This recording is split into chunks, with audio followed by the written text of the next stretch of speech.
What is good, guys? Yugi here to bring you another Shokugeki no Soma video. This is the first one I've been excited for in a while. I haven't been hyped for Shokugeki no Soma chapters in a couple of months because I don't like Asahi. I don't like Asahi's villain group. I don't like the villains of this arc.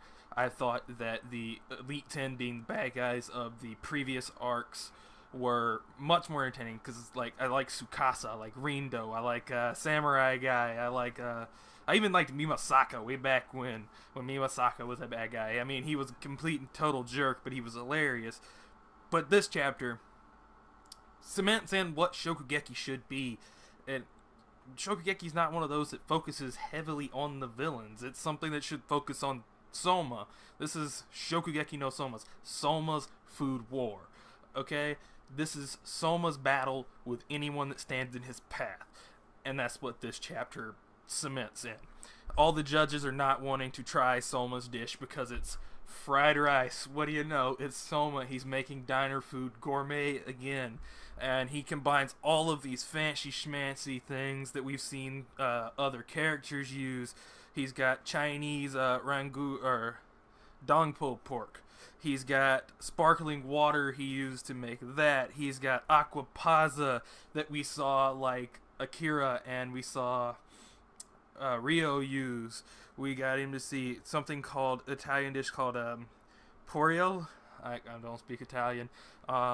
We got a miripux, a French like diced vegetables. We have him using all kinds of different methods to smash together a dish of fried rice that is magnificent. They're comparing Asahi, or the dude in the suit and tie with the long blonde hair. Very seems butlery. I think he's one of the ones in charge of Blue. Compares Asahi to the main character of a story.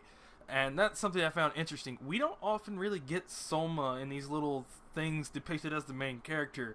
He's always in dark clothes, dressed more like a villain, like in the samurai thing. He had more of a black like gi going on and a more gnarly bladed sword, and he's always got like chipped edges and depicted as like his fight with Rio and Akira, the Shokugeki version of the three-blade deadlock. They had already polished blades and Soma had a not refined blade that he made his own. And in this, they're basically, Soma's like an evil overlord. And I love it because Soma breaks down the barriers to his own whim and he doesn't care how it affects anyone as long as it meets his goal, which that describes Soma perfectly. As long as the ends justify the means to Soma when it comes to food, get the crap out of his way. And then we get this cool little exchange with Akira and June, and she wants to know why he didn't go to Blue. Him and Mimasaka were both invited to Blue, and they both turned it down because we get a flashback. Sorry guys, I got something in my eye. We get a flashback and it's Soma, Akira, and Tsukasa, and they're just, sitting on the chair eating lunch, just chilling and chatting.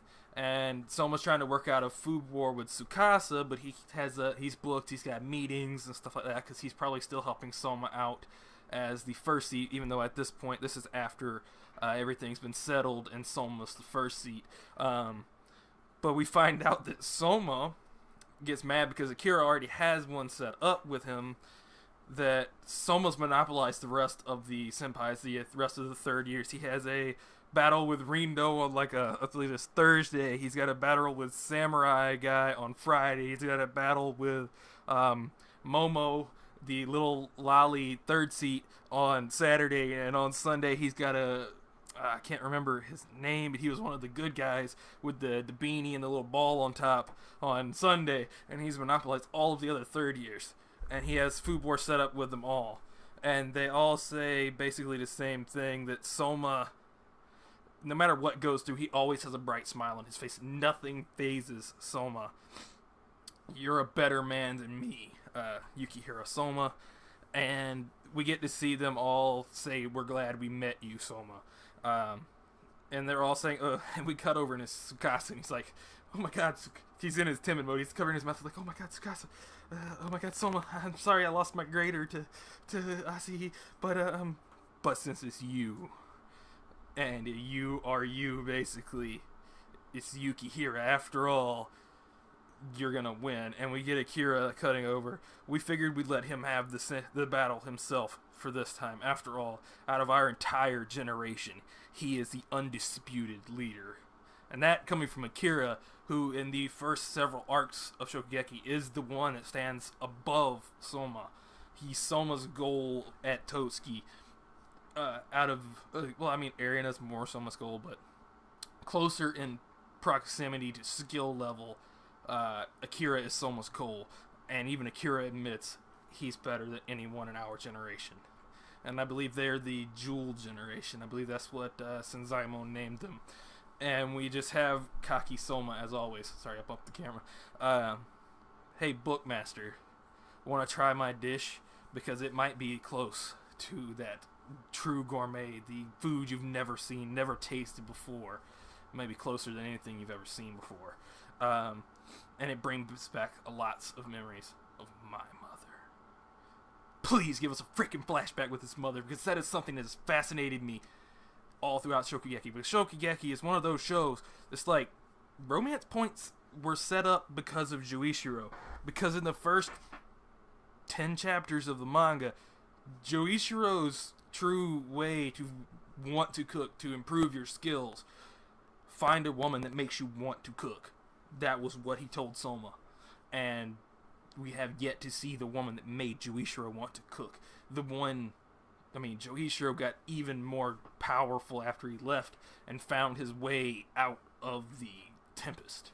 As we've now learned to call it the Tempest, because that's what Mana fell into, that's what Joichiro fell into, and that's why Azami went crazy. So if you guys didn't see my Azami video, I kind of talked about it for like 10 minutes or so, about why Azami went crazy and did his whole thing last arc in the central arc.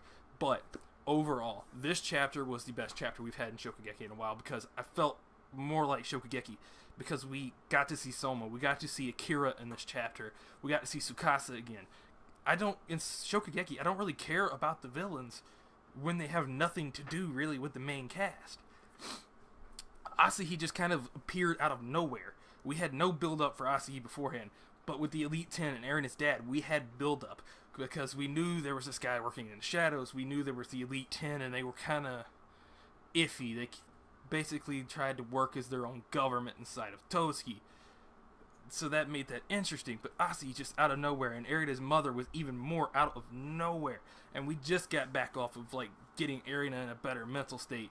So yeah, let's get this arc over with. And if they give us more chapters like this one, Shokugeki can keep going. So thanks for watching. Please like, comment, and subscribe. Yugi signing out. Peace.